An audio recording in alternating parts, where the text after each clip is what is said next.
Hold on, that sun is blinding.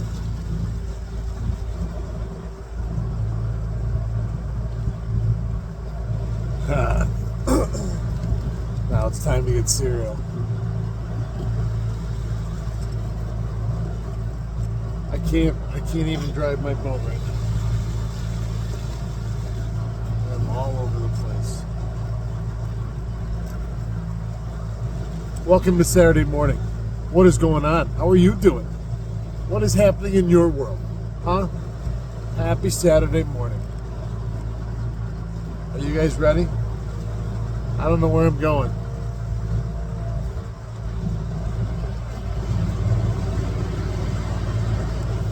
I don't know where I'm going. We're all going somewhere.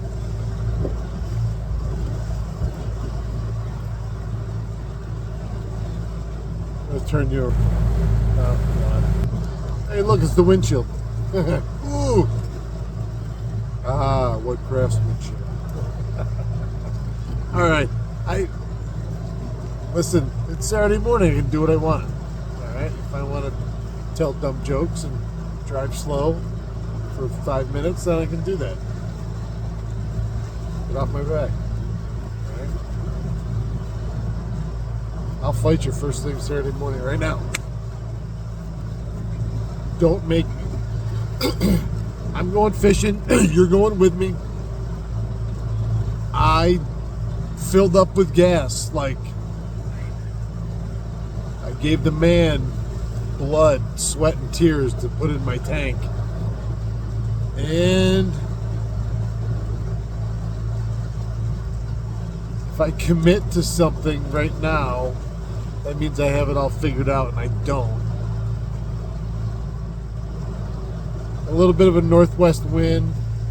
I might run down to, let's say, 130, okay?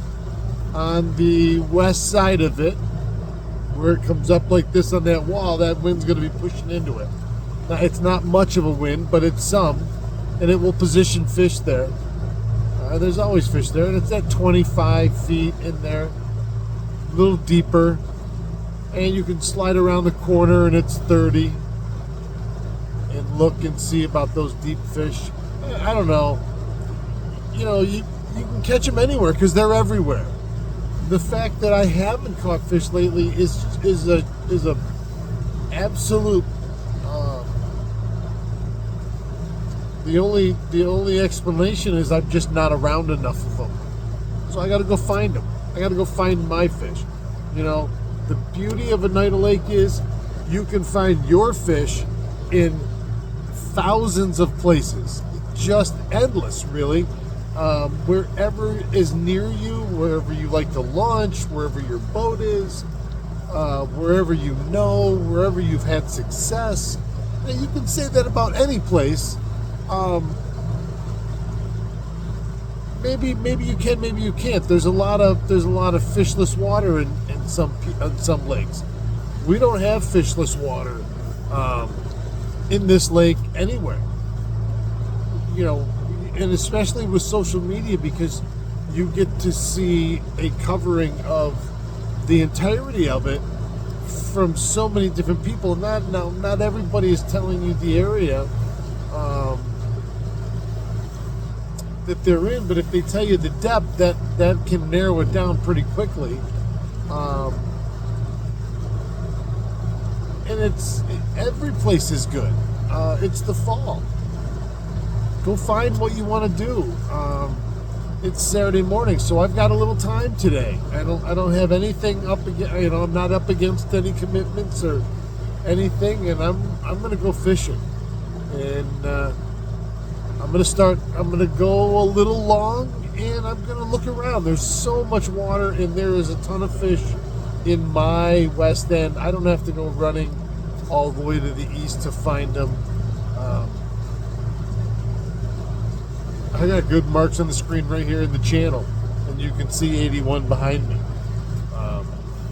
So there is our fish. Our lake is bountiful. Let's go fishing. Love you guys.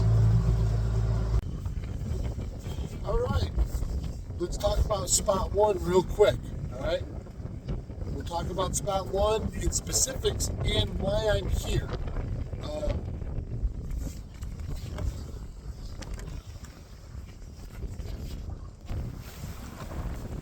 So the islands are right there. All right, 1, 2. Buckle my shoe. You can see that denoted right there on my graph. All right, the green is the deeper water, the yellow is the start of the island where it goes up. I don't know why that's doing that with the camera.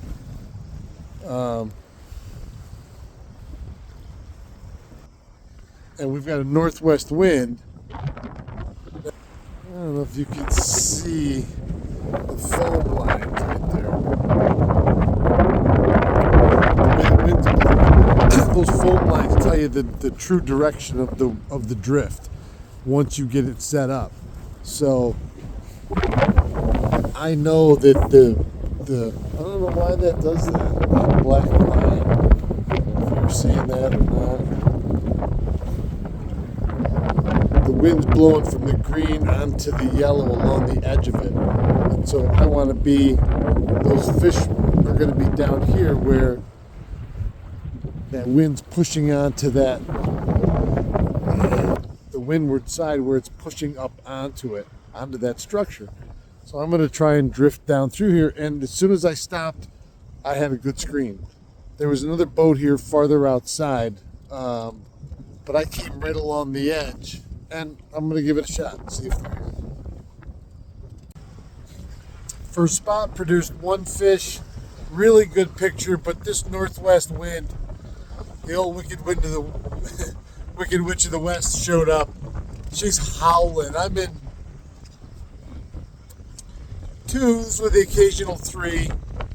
I've got a great picture down here, but only that one fish. I made a long drift. So I'm going to get over to the North Shore and fish some stuff that maybe I'm not getting blown so bad. All right, see you guys soon.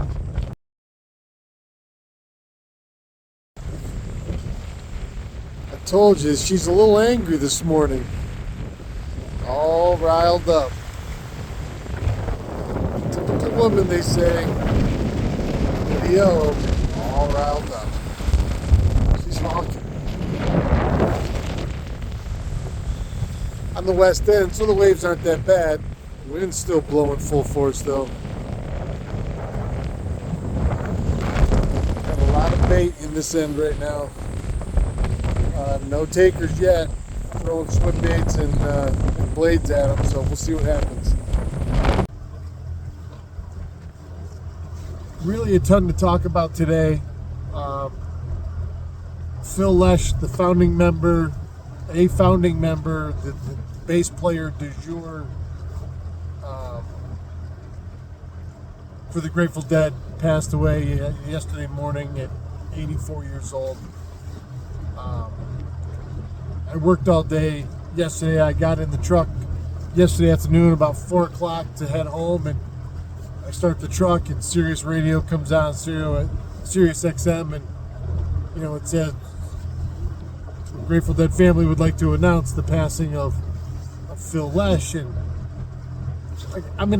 he's 84 years old. I didn't realize that whatever was wrong ultimately that has killed him was to that point. Maybe it wasn't. It seemed so sudden, like it just, because it was a sudden shock to me. All of a sudden he was just gone. Now, the only place Phil played in recent years was his own place, Terrapin Station out there. So unless I went to Northern California, I was probably never going to see him again live.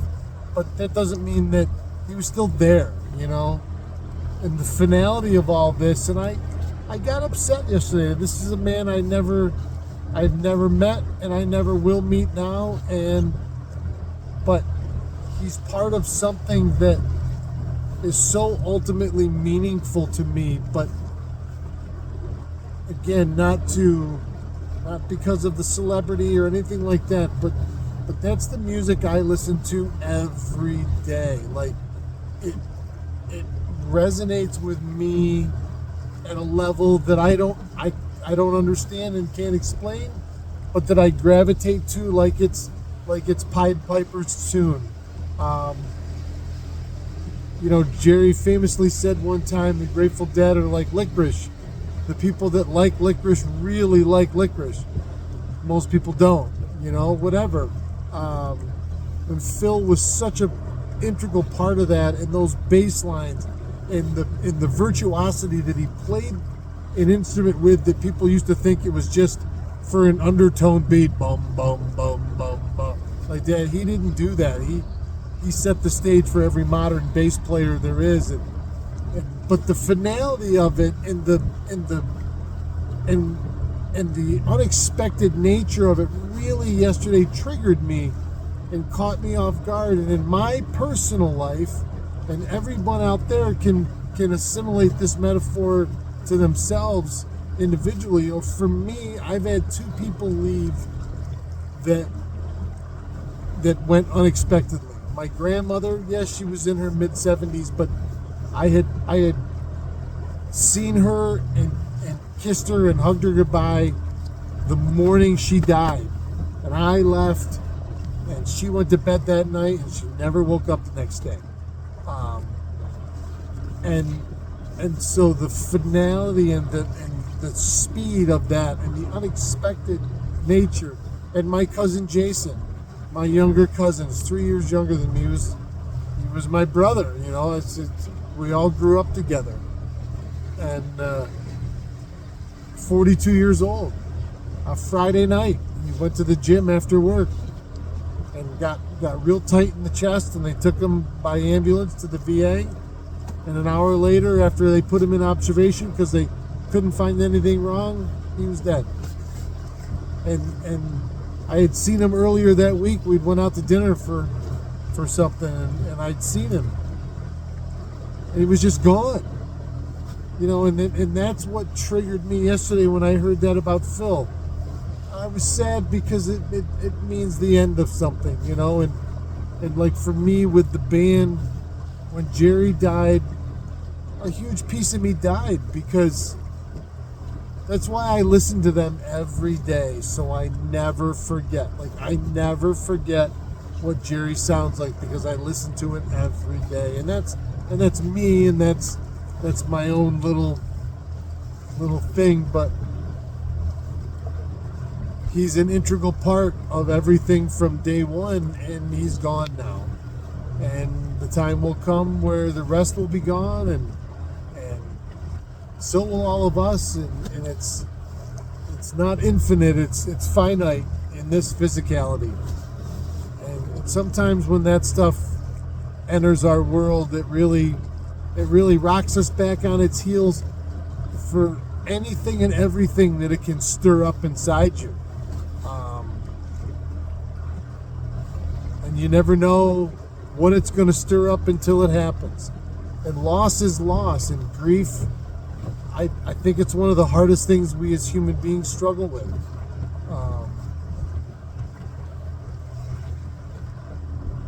I can be upset if I don't catch fish on a certain day, but I know I got another day to go fishing.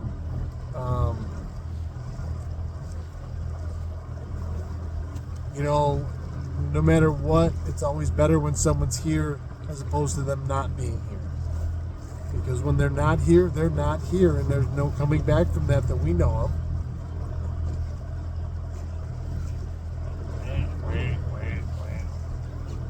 Duck said, "You're getting too heavy, man. It's the morning show." It is the morning show. So, to bring this whole thing full circle and to not be stuck in a position of grief or a place of revolving sadness, we had already planned, and we had planned to go to see Dark Hollow last night at their Dark Halloween show at Middle Ages Brewery, and Courtney and I did just that. And the guys, we're so fortunate to have, if you're a deadhead like me, we're so fortunate to have a live local tribute that really is fantastic, and they play with their They play all out every time I've ever seen them. Boy, this wind is howling. There's whitecaps in the river. It's crazy. I had to just kick up the speed so I could keep my steering course. So we're so lucky to have Dark Hollow. This is the second year we've been to Dark Halloween show.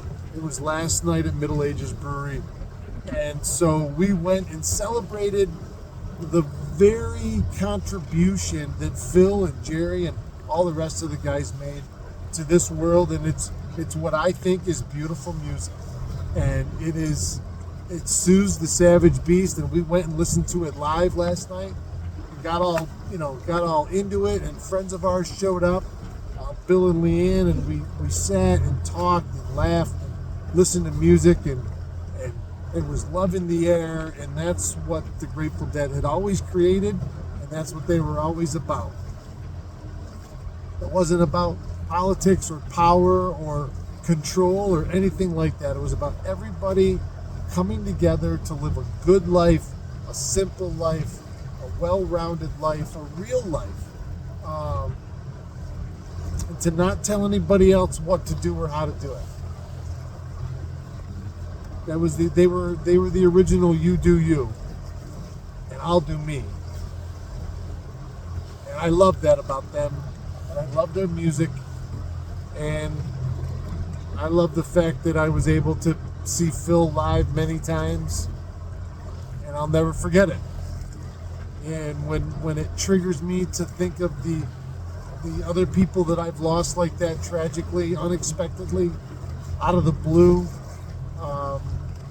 I honor them too, because I think about them more in that moment than I normally do in my day-to-day life.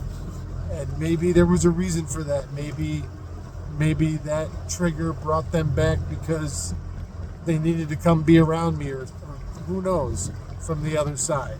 I don't have any idea.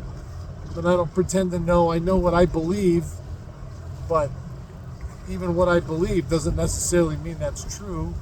And we have no way of knowing what if any of it is true. So far, no one's been able to do an unequivocal study of it. So loss and grief don't have to be always so crushing and sad. It should be beautiful in remembrance. And every time you remember, you bring that love of that person back into your heart. And they say at a soul level, when you think about somebody, that's because your soul and their soul are at another plane simultaneously together. And that's when that deja vu feeling, all those things come together. And so I assume somehow, some way, Jerry and Phil have reconnected wherever they are, and down here, what they created, what the beautiful thing and the entity of the sound and the music that they spent their lifetime creating and perfecting will live forever. And for me, it'll live in me for the rest of my life. For as long as I'm here, it'll never end. It'll always be the summer tour. It'll always be a beautiful summer day. It'll always be songs that fill the air.